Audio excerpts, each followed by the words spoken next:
Hello दोस्तों, राधे राधे, जय श्री कृष्णा, सीताराम। दोस्तों, आज हम आप लोगों के एक ऐसी गीत लेकर आए हैं जिससे आपको बहुत बड़ी सीख मिलने वाली है। इसलिए आप लोग वीडियो को लास्ट तक देखिए और कमेंट करके हमें बताइए कि यह गीत आपको कैसी लगी। काहे करेला भैया, काहे करेला भैया, ठग बेईमानिया, रहे कि नाही बा, रहे के नाही बा, 4 दिन के जिंदगनिया, रहे के नाही बा, 4 दिन के जिंदगनिया, रहे के नाही बा। झूठवा के बोली बोली पपवा बटोरला, दिन और दुखियन के अधिक सतावेला। झूठवा की बोली बोली पपवा बटोरला, दिन और दुखियन के अधिक सतावेला। झूठवा पापवा के बांधेला गठरिया, रहे के नाही बा, 4 दिन के जिंदगनिया, रहे के नाही बा। काहे करेला भैया, काहे करेला भैया, ठग बेईमानिया, रहे के नाही बा, 4 दिन के जिंदगनिया, रहे के नाही बा।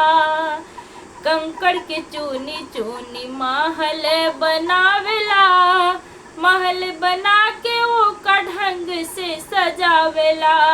कंकड़ के चूनी चूनी महल बनावेला, महल बना के वो का ढंग से सजावेला। मरल पे एक क्षण ना रही बदनिया, रहे के नाही बा, 4 दिन के जिंदगनिया, रहे के नाही बा। काहे करेला भैया, काहे करेला भैया, ठग बेईमानिया, रहे के नाही बा, 4 दिन के जिंदगनिया, रहे के नाही बा। कहन कबीर संत सुना मोरी बनिया, कुलपन छोड़ धरा गुरु के चरनिया। कहन कबीर संत सुना मोरी बनिया, कुलपन छोड़ धरा गुरु के चरनिया। गुरु के चरनिया में पपवा कटेला, जन्म जन्म के हो दुखवा मिटेला, रहे के नाही बा, 4 दिन के जिंदगनिया, रहे के नाही बा, 4 दिन के जिंदगनिया, रहे के नाही बा।